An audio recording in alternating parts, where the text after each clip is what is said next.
हाय यार, मैं हूँ अग्रिम। Welcome back. और आज हम एक अपने full static web design course को आगे बढ़ाने वाले हैं। और HTML में ही आज हम देखेंगे कि HTML में एलिमेंट के टाइप्स कौन से होते हैं। ठीक है, तो स्टार्ट करते हैं। तो ठीक है यार, फिर शुरू करते हैं HTML एलिमेंट टाइप्स के साथ। ठीक है। ठीक है। तो फिर HTML एलिमेंट टाइप्स में ना बेसिकली तुम्हारे को दो टर्म्स समझने की ज़रूरत है। ठीक है। तो इस लेक्चर में पहले हम ये दो टर्म्स समझेंगे कि इनका मतलब क्या है। उसके बाद हम दो टैग समझेंगे जो इन दो टर्म्स को थोड़ा और अच्छे से हमारे को समझाएंगे। और फिर हम एज़ यूजुअल अपने इंटरव्यू क्वेश्चंस देख लेंगे। ठीक है। ठीक है यार। तो ये जो एलिमेंट के मैंने टाइप्स लिखे हैं ना, दो टाइप्स लिखे हैं। अब इससे अच्छा कि मैं इनको एक एक लाइन में बताऊं, मैं ऐसा करता हूँ एक एक लाइन में बता ही देता हूँ। लेकिन उसके अलावा ना मैं थोड़ा कोड लिखूंगा और उसमें हम दोनों टाइप के एलिमेंट्स देखेंगे। और उस दोनों टाइप के एलिमेंट्स को हम डिस्टिंग्विश करेंगे कि भाई ये कैसे अलग तरीके से बिहेव कर रहे हैं। ठीक है, बहुत विजिबली ये दोनों टाइप के एलिमेंट्स अलग अलग तरीक़ों से बिहेव करते हैं एक पेज पे। ठीक है। तो यार देखो, अगर सिर्फ मैं एक लाइन में बोलना चाहूँ तो ब्लॉक लेवल एलिमेंट वो होता है जो पूरी लाइन लेता है, और इनलाइन एलिमेंट वो होता है जो पूरी लाइन नहीं लेता है। ठीक है, पेज पे। अब अगर इससे तुम्हें आइडिया लग गया तो अच्छी बात है, नहीं लगा तो मैंने एक्सपेक्ट किया भी नहीं था कि लग जाएगा। ठीक है। तो इसमें ना सीधा कोड करना शुरू करते हैं। और थोड़ा पुराने टैग्स जो हमने सीखे हैं उन्हीं से ही कुछ कोड करके फिर समझते हैं कि उसमें क्या हो रहा है। ठीक है। तो यहाँ पे यार मैं अपना नॉर्मल जो हमारा हमेशा वाला फ़ोल्डर है वो ले आया हूँ। इसमें मैं एक नई फाइल बना देता हूँ जिसका मैं नाम रखूँगा HTML element types dot HTML नाम से। ठीक है। और इसमें मैं अपना नॉर्मल HTML5 का स्ट्रक्चर यहाँ पे ले आया। अब मैं इसका फटाफट से टाइटल चेंज कर देता हूँ एज़ यूजुअल, जिसका मैं नाम रखूँगा HTML एलिमेंट टाइप्स। ठीक है। ठीक है। और अब एज़ यूजुअल मैं इसको अपने फ़ोल्डर को लाके, ये रहा मेरा folder, HTML element types dot HTML file को खोल लूँगा। ठीक है, इसको मैं साइड में वापस ले जाऊँगा। ठीक है यार। तो इसमें ना देखो, मैं बॉडी में भी क्या करूँगा, पहले मैं यहाँ पे यार लगाऊंगा दो पैराग्राफ। ठीक है, एक ये मेरा पहला पैराग्राफ है जिसमें मैं बस एक लाइन लिख रहा हूँ, आई एम पैराग्राफ 1। ठीक है। और यही इसके नीचे मेरा एक दूसरा पैराग्राफ है जिसमें मैं लिख रहा हूँ आई एम पैराग्राफ 2। ठीक है। ये मेरे दो पैराग्राफ है, सिंपल एकदम कोड है। ठीक है, कुछ इसमें और नहीं है। और दूसरी चीज़ जो मैं कर रहा हूँ यार, मैं लगा रहा हूँ दो इमेजेस। ठीक है। तो ये दो इमेजेस हैं। अब हमारे को इन इमेजेस के लिए एक एक सोर्स चाहिए होगा। मतलब सेम ही इमेज दो बार लगा देते हैं, उससे हमारे को कोई फ़र्क नहीं पड़ता। तो एक काम करते हैं, अनस्प्लैश पे चलते हैं, यहाँ से ये वाली रैंडम इमेज उठा लेते हैं। ठीक है। इसका मैं करता हूँ कॉपी इमेज एड्रेस, और देख लेते हैं अगर एड्रेस सही आ रहा है तो। मैं इसको अगर यहाँ पे पेस्ट करूँ, हाँ तो भाई ये इमेज आ रही है इस एड्रेस पे। ठीक है। तो अब एक काम करते हैं, मैं अपने VS कोड पे वापस जाता हूँ यार, और मैं यहाँ पे src इक्वल टू दे देता हूँ ये वाला इमेज का एड्रेस। ठीक है। और दूसरी वाली इमेज में भी मैं सेम ही इमेज ले लेता हूँ। ठीक है, कोई ऐसी दिक्कत वाली बात नहीं है। अब ये डरो मत कि ये सब मैं क्यों कर रहा हूँ। ठीक है, अभी तुम्हें समझ आएगा। अब इसको ध्यान से देखो, ये मैंने सिर्फ दो पैराग्राफ किए हैं और उसके नीचे डायरेक्टली बॉडी के अंदर मैंने दो इमेजेस लगाई हैं। ठीक है। अब पेज पे चलते हैं और इनमें फ़र्क देखते हैं। ठीक है, ये अगर मैं गया अपने पेज पे, ये मैंने इसको किया रिफ्रेश। ठीक है।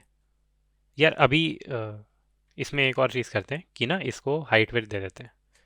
तो अब हाइट विड्थ कैसे देते हैं उसकी तुम इतनी टेंशन मत लो, लेकिन अभी के लिए अगर तुम अपने साथ ही कोड कर रहे हो तो इसमें तुम कर लो, मान लो ये हाइट 100 पिक्सल, विड्थ 100 पिक्सल। अगर तुम्हें याद हो तो ये स्टाइल टैग हमने पढ़ा था यार, स्टाइल टैग से हम कुछ भी स्टाइलिंग अप्लाई कर सकते हैं। और अंदर की ये एग्जैक्ट स्ट्रिंग कैसे फॉर्म करते हैं वो CSS का पार्ट है, उसकी तुम्हारे को टेंशन लेने की ज़रूरत नहीं है। ठीक है। तो ये मैं दोनों में डाल देता हूँ और अब मैं जाके इसको करता हूँ रिफ्रेश। ठीक है। अब देखो यार ध्यान से, मैं इसको जूम इन करता हूँ। यहाँ पे क्या हो रहा है, ये जो एक पैराग्राफ है ये आइडियली हमारे को देखने में, मतलब अगर हम इसको सामने से देखें तो इसको कितनी जगह चाहिए, इतनी जगह चाहिए है ना। ये राइट वाली सारी जगह हमारे हिसाब से एज अ यूज़र ये जगह खाली है। सेम इस पैराग्राफ को भी इतनी सी जगह चाहिए। अब अगर तुम ध्यान से देखो, क्या इस पैराग्राफ के राइट पे ये वाला पैराग्राफ लग सकता है, जगह है लगने की, बहुत क्लियरली उसके वहाँ पे लगने की जगह है। लेकिन उसके बावजूद भी HTML उसको अगली लाइन पे भेज रहा है। ठीक है। और वही अगर तुम यहाँ पे इमेज देखो, जब हम एक बार इस पे हाइट वेट हमने छोटी सी लगा दिया 100 पिक्सल छोटी छोटी, तो जगह थी तो उसने इमेज को साइड पे ही लगा दिया। पहले जब जगह नहीं थी तो फिर वो इमेज को एक के नीचे एक लगा रहा था, ठीक है। लेकिन जैसे उसको लगा कि भाई मेरे पास दो इमेज एक ही लाइन में लगाने की जगह है, उसने साथ साथ लगा दिया। अब यार सोचने वाली बात जो है वो ये है कि अगर उसने पैराग्राफ के टाइम पे ऐसा किया कि उसने जगह होने के बावजूद भी दूसरे पैराग्राफ को नीचे भेजा, तो उसने इमेज के टाइम पे सेम चीज़ क्यों नहीं करी? HTML अलग अलग तरीके से बिहेव क्यों कर रहा है ना? और यही यहीं पे यार हमारी जो चीज़ आती है वो होती है HTML एलिमेंट टाइप्स वाली, ठीक है। तो बेसिकली यार HTML में ना दो टाइप के एलिमेंट होते हैं। पहली बात तो एलिमेंट क्या होता है, क्योंकि एलिमेंट वर्ड हम उतना यूज़ नहीं करते जितना हम टैग यूज़ करते हैं।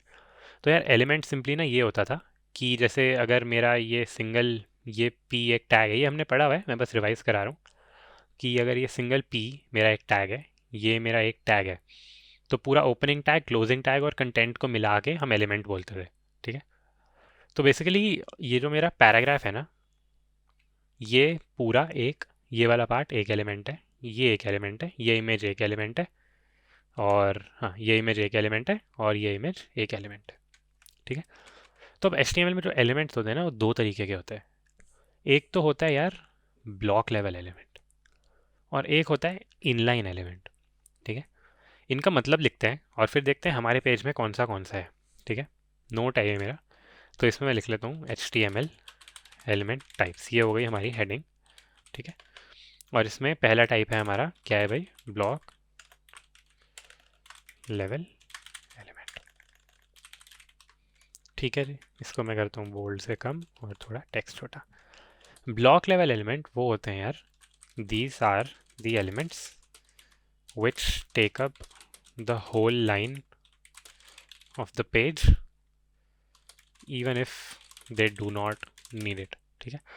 तो इसका क्या मतलब हुआ यार कि जैसे ये पैराग्राफ है, ये पैराग्राफ को इवन दो जगह चाहिए इतनी ही, ये HTML में पूरी की पूरी इधर से लेके इधर तक वाली जगह को, पूरी लेफ्ट से एकदम राइट तक यहाँ तक वाली जगह को अपने लिए रिजर्व कर देता है कि भाई चाहे मेरा इसमें पूरा टेक्स्ट नहीं आ रहा, लेकिन ये सारी की सारी जगह है किसकी, मेरी है।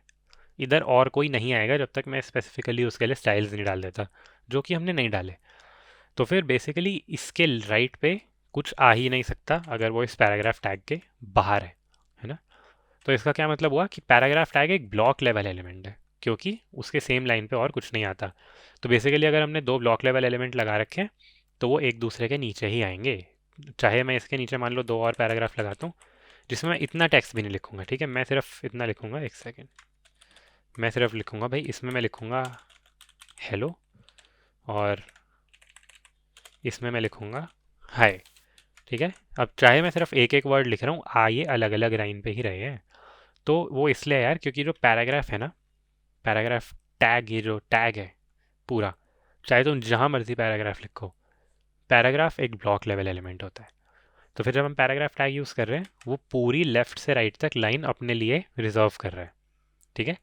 अगर इसमें तीन तीन ऐसे लाइनें होती तो फिर पहली दूसरी में तो चलो उसका पूरा टेक्स्ट ही भरा होता, तीसरी में चाहे कम टेक्स्ट भी हो, पूरी तीसरी लाइन वो अपने लिए रिजर्व करता।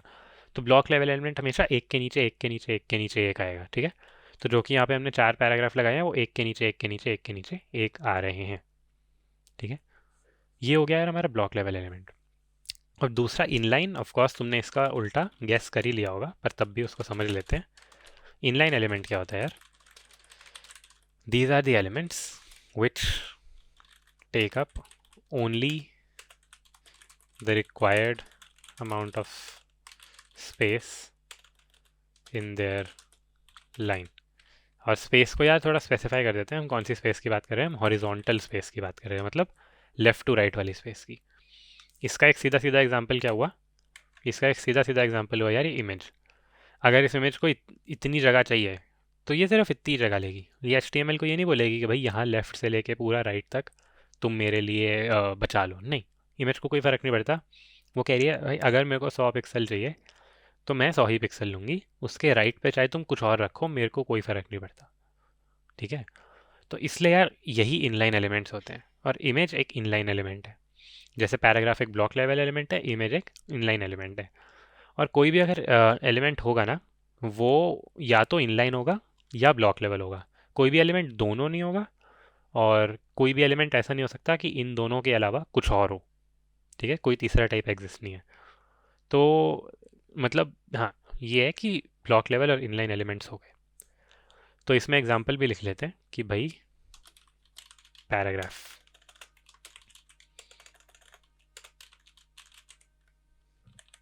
और इसका एग्जांपल हो गया भाई क्या, इमेज हो गया। ठीक है, तो ये बस हमारे को सिंपल सा समझ आ गया कि क्यों इवन दो हमारा कोड एकदम सेम है, इधर पैराग्राफ हैं जो पूरी नहीं ले रहे, और इधर दो इमेजेस है जो पूरी नहीं ले रही, क्यों वो अलग अलग तरीके से बिहेव कर रही हैं। ठीक है, ये सिंपल हो गया, क्योंकि पैराग्राफ ब्लॉक लेवल है। सिंपल सी बात है यार। और ऐसे यार हर एलिमेंट को हम क्लासीफाई करेंगे। जैसे मान लो अगर तुम H1 टू H6 की बात करते हो, ठीक है, याद है हमने H1 टैग पढ़ा था, H2 टैग पढ़ा था, H3 H4 H5 H6, सारे हेडिंग्स भी ब्लॉक लेवल एलिमेंट है। तो अगर तुम H1 डालते हो और मान लो तुम उसमें क्या लिखते हो, हाई लिखते हो, और मान लो तुम एक और सेम H1 बना देते हो, तो इवन तो हाई को पूरा पेज चाहिए नहीं, वो पूरी अपनी विड्थ कवर कर रहा है, क्योंकि वो एक ब्लॉक लेवल एलिमेंट है। समझ रहे हो?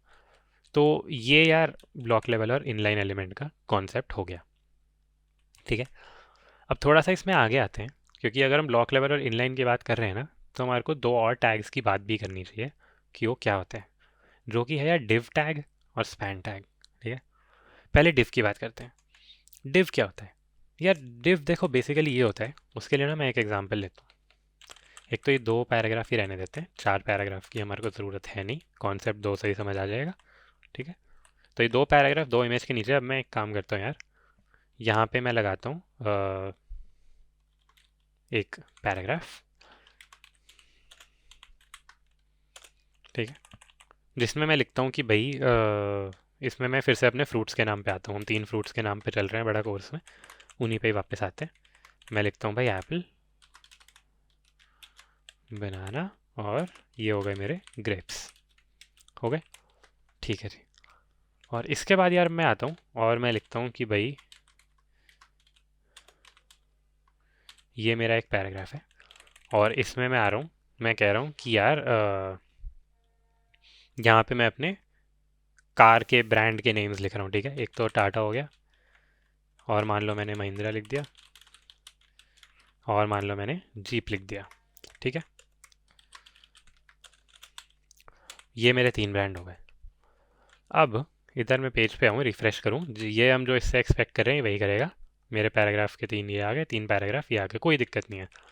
अब मान लो मैं तुम्हें कह रहा हूँ कि भाई मेरे को, जो कि देखो ये हमें बहुत क्लियरली दिख रहा है कि ये तीनों फ्रूट के नाम है, ये तीनों उसके नाम है, गाड़ियों के ब्रांड के नाम है ना?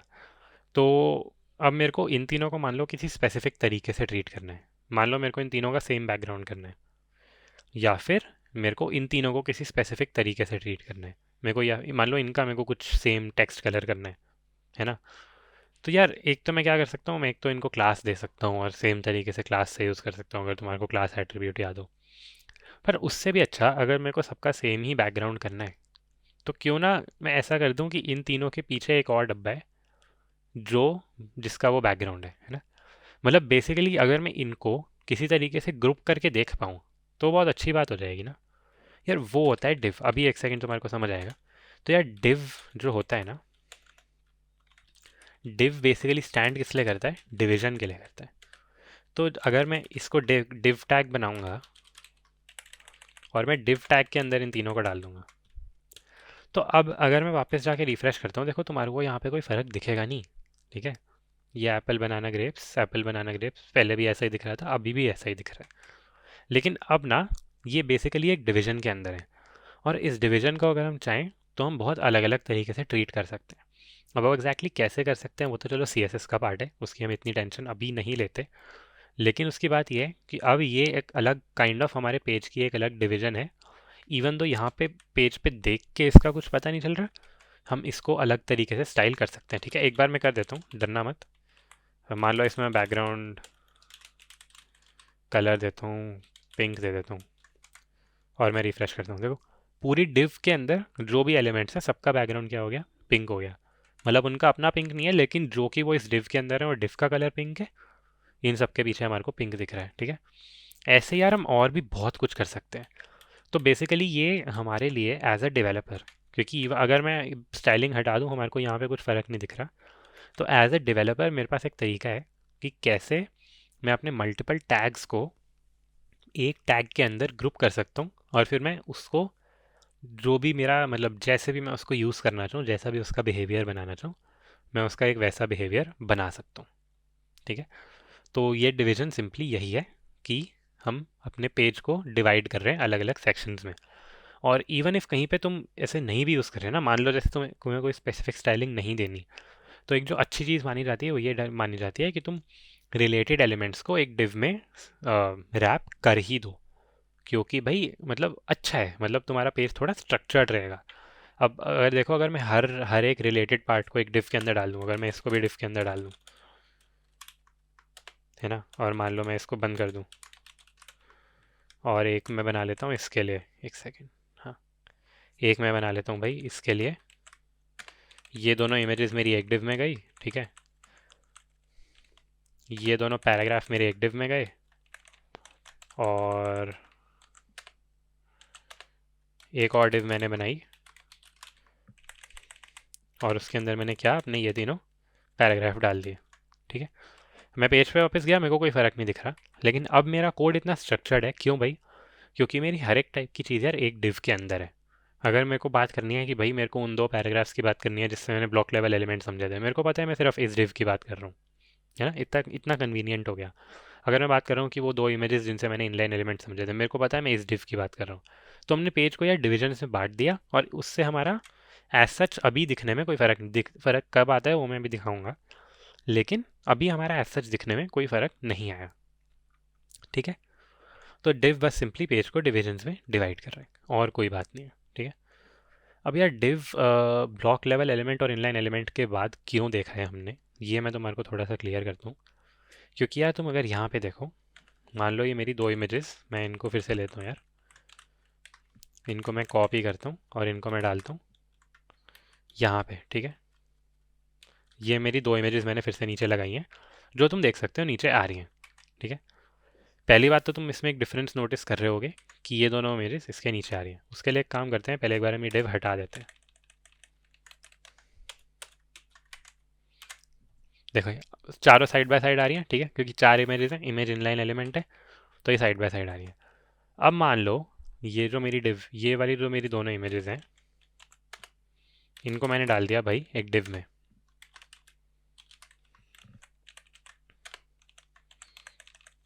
ये मैंने इन दोनों को डाल दिया एक डिव में। अब मैंने पेज रिफ्रेश किया, देखो ये नीचे आ गई। अब मान लो मैंने क्या किया कि भाई मैंने एक और डिव बनाई और अपनी दूसरी वाली इमेज को उसके अंदर रैप कर, देखो तुम डिव के अंदर भी डिव बना सकते हो, कोई दिक्कत वाली बात नहीं है। ठीक है। तो मैंने एक और डिव बनाई और दूसरी इमेज को इसमें रैप कर दिया, मैंने पेज रिफ्रेश किया, मेरी वो भी नीचे चली गई। तो इसका तुम रीज़न गैस कर पा रहे हो यार? इसका रीज़न ना ये है कि डिव खुद एक ब्लॉक लेवल एलिमेंट है। तो होता क्या है कि मतलब ये इमेज भले ही एक इनलाइन एलिमेंट है, ठीक है, इमेज को अपनी पूरी लाइन नहीं चाहिए, लेकिन ये डिव कह रही है कि भाई इस इमेज की पेरेंट तो मैं हूँ, मेरे को तो अपनी पूरी लाइन चाहिए ही चाहिए। तो फिर होगा क्या कि ये इमेज तो क्या करेगी यार, ये ना यहाँ पे इसने अपनी इतनी जगह ली हुई है, इसके राइट वाली जगह खाली है, लेकिन ये वाली डिव कह रही है कि भाई मेरे को तो इतनी कम जगह चाहिए ही नहीं, मेरे को तो पूरा लेफ्ट से पूरा राइट तक सब कुछ चाहिए, है ना। तो इसलिए यार ये अलग लाइन में आ रही है, क्योंकि डिव खुद एक ब्लॉक लेवल एलिमेंट है और वो पूरी की पूरी अपनी विड्थ को लेता ही लेता है। ठीक है। तो ये बात आई कि इवन दो हम डिव से हर चीज़ को ग्रुप कर पा रहे हैं, डिव एक ब्लॉक लेवल एलिमेंट है। ठीक है। अब इसमें एक ऑब्वियस प्रॉब्लम है जिसमें हम अभी 1 मिनट में आते हैं, पर इससे पहले कि हम उस प्रॉब्लम पे जाएं, हम डिव की वाली चीज़ों को अपनी नोट कर लेते हैं, क्योंकि इसमें बहुत कुछ है। ठीक है। तो div tag, div basically stands for division. It is a tag used for grouping related elements of a page into a single tag, single division in the code, which can be treated in a unique fashion. ठीक है। तो basically बस हम elements को group कर सकते हैं। Important point, div is a block level element. ठीक है, ये बहुत इंपॉर्टेंट है। क्यों? क्योंकि हम देख रहे हैं कि हम किसी भी चीज़ को अगर डिव में रैप करते हैं तो डिव तो अपनी पूरी अलग लाइन ले ही लेती है। ठीक है, तो इसलिए डिव ब्लॉक लेवल एलिमेंट है। तो यार अब इसमें ऑफकोर्स दिक्कत एक तुम ये सोचोगे कि यार मान लो मेरे को चीज़ों को ग्रुप करना है लेकिन मैं नहीं चाहता कि वो अलग लाइन पे जाएं, तो क्या मेरे को डिव का बिहेवियर चेंज करना पड़ेगा? क्या मेरे को कुछ रैंडम चीज़ें करनी पड़ेंगी? मतलब अगर तुम ध्यान से सोचो तो ऐसा तो होना चाहिए ना कि यार मैं इन दोनों को, मान लो मेरी ये दोनों इमेजेस अलग होती है और ये दोनों अलग होती है, मैं मान लो चाह रहा हूँ कि मैं इन इमेजेस को दोनों को ग्रुप कर दूँ, लेकिन मैं ये नहीं चाह रहा कि ये अलग लाइन में है ना? मतलब हो सकता है तुम्हारे को किसी भी चीज़ की ज़रूरत पड़ सकती है अपने डेवलपमेंट के ड्यूरिंग, तो यार उसमें तुम क्या करोगे? और ये बिल्कुल सही क्वेश्चन है और इसका आंसर है यार सिंपल, हमारा स्पैन टैग। स्पैन क्या होता है? Span basically same to same चीज़ है डिव जैसी। ठीक है, मान लो मैं ये डिव हटा देता हूँ, स्पैन एकदम डिट्टो डिव जैसी चीज़ है। ठीक है, एक्सेप्ट मान लो अगर मैं डिव की जगह स्पैन डालता हूँ तो देखते हैं क्या होता है।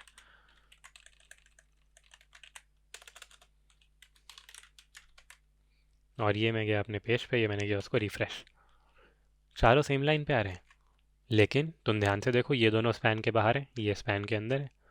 तो यार इस स्पैन ने ना क्या किया, इसने हमारे को सेम तरीका दे दिया डिव जैसा चीज़ों को ग्रुप करने का, लेकिन इसने कहा कि भाई रैदर देन मैं एक ब्लॉक लेवल एलिमेंट हूँ, मैं तो एक इनलाइन एलिमेंट बनूंगा। तो फिर स्पैन एक इनलाइन एलिमेंट बन गया जिसका यूज़ एग्जैक्ट सेम डिव जैसा है। तो बेसिकली अगर तुम्हारे को किन्हीं भी एलिमेंट्स को ग्रुप करना है तो तुम या तो एक डिव यूज़ करोगे या फिर तुम एक स्पैन यूज़ करोगे। ठीक है, तुम डिव कब यूज़ करोगे? अगर तुम्हारे को उस पूरी डिवीजन को एक अपनी अलग स्पेसिफिक लाइन देनी है, तुम्हारे को पूरा लेफ़्ट टू राइट अगर रिजर्व करना है तो तुम डिव यूज़ करोगे। लेकिन अगर तुम चाहते हो कि पूरा लेफ़्ट टू राइट नहीं चाहिए, मेरे को तो बस चीज़ों को ग्रुप करना था ताकि मैं इनको सेम तरीके से ट्रीट कर पाऊँ। जैसे मान लो अब मैं इसको स्टाइल दे दूँ, मान लो मैं इसमें दे दूँ बैकग्राउंड पिंक, तो बैकग्राउंड वैसे तो दिखेगा नहीं, बहुत हल्का फुल्का दिखेगा, पर अगर तुम यहाँ पे ध्यान से देखो ये पिंक कलर आ रहा है ना? तो वही है यार कि मतलब इससे हम चीज़ों को ग्रुप कर पा रहे हैं। लेकिन अगर तुम्हारे को सेम लाइन में चीज़ें चाहिए तो तुम स्पैन यूज़ कर रहे हो क्योंकि ये इनलाइन एलिमेंट है। ठीक है, तो ये बात हो गई। स्पैन भी क्या है इसको हम नोट कर लेते हैं। तो span tag, span is basically the same thing as a div except it is an inline element. ठीक है, और बस यही है। जब तुम्हारे को इनलाइन एलिमेंट से की तरीके से ग्रुप करना है स्पैन यूज़ करो, जब तुम्हारे को ब्लॉक लेवल के तरीके से ग्रुप करना है डिव यूज़ करो, और ख़त्म बात, और कोई दिक्कत है ही नहीं इसमें। ठीक है, तो इससे हमारा डिव, स्पैन, इमे और ब्लॉक लेवल और इनलाइन एलिमेंट हमारे को सारी चीज़ें समझ आ जाएंगी अभी। ठीक है, आ गई हैं। और इसको समझ के यार अब हम सिंपली बस इस टॉपिक के थोड़े इंटरव्यू क्वेश्चन देख लेते हैं एज़ यूजुअल। ठीक है, तो इंटरव्यू क्वेश्चंस में यार पहला तो है define a block level element और दूसरा है डिफाइन एन इनलाइन एलिमेंट। तो ये यार बहुत सिंपल, हमारे ये तो हमने इनफैक्ट नोट्स में ही लिखा हुआ है कि क्या है। ब्लॉक लेवल एलिमेंट्स क्या होते हैं? These are the elements which take up the whole line of the page even if they do not need it, है ना? तो पूरा लेफ्ट टू राइट अपने आप को रिजर्व कर देते हैं। एग्जाम्पल भी दे दोगे तो अच्छा रहेगा, पैराग्राफ। इनलाइन एलिमेंट क्या होते हैं? These are the elements which take up only the required amount of horizontal space in the line. तो अगर उनको आधा पेज चाहिए वो सिर्फ आधा ही लेंगे और बाकी आधे को वो खाली छोड़ देंगे कि भाई कोई और यूज़ करना चाहता है तो कर लो। ठीक है, और इसका एग्जांपल क्या है यार? इमेजेस। तो ये हमारे पहले दो क्वेश्चन हो गए कि define a block level element, define an inline element. अच्छा, when do we use a div in HTML? तो इसका आंसर यार डिव का मेन जो पार्ट है वही है। It is a tag used for grouping related elements of a page into a single division in the code which can be treated in a unique fashion. अगर ये English बोलने में थोड़ा उस टाइम ऑफकोर्स सेम बोलने की ज़रूरत नहीं है, तो इसका आंसर मेनली ये है, we use a div to make divisions of elements so that we can treat them in a similar fashion. ठीक है, थोड़ा इंग्लिश ईजी करते हैं तो। ठीक है, what is the difference between a div and a span in HTML? तो अ div and a span basically are used for the same thing, you know, they are used to group elements together. But a div is a block level element and a span is an inline element. So if you want to group things in a block level fashion, you will use a div. But if you want to group things in an inline fashion, you will use a span. ठीक है, ठीक है। तो इससे हमारे को basically चौथा interview question भी समझ आ गया। और इससे हमारा यार क्या क्या कवर हो गया, ब्लॉक लेवल, इनलाइन, div और स्पैन सब कुछ कवर हो गया। और यही है हमारे HTML के एलिमेंट टाइप्स। तो इस वीडियो में इतना ही है यार। अच्छी लगी हो तो लाइक, शेयर और सब्सक्राइब कर देना। और बाकी अब हम मिलेंगे अगली वीडियो में अगले टॉपिक के लिए। बाय। तो दोस्तों जल्दी से इस प्लेलिस्ट को सेव कर लो ताकि आपको HTML के सारे कॉन्सेप्ट्स क्लियर हो जाएं। और अगर आपको वीडियो अच्छी लगी तो लाइक, शेयर और सब्सक्राइब।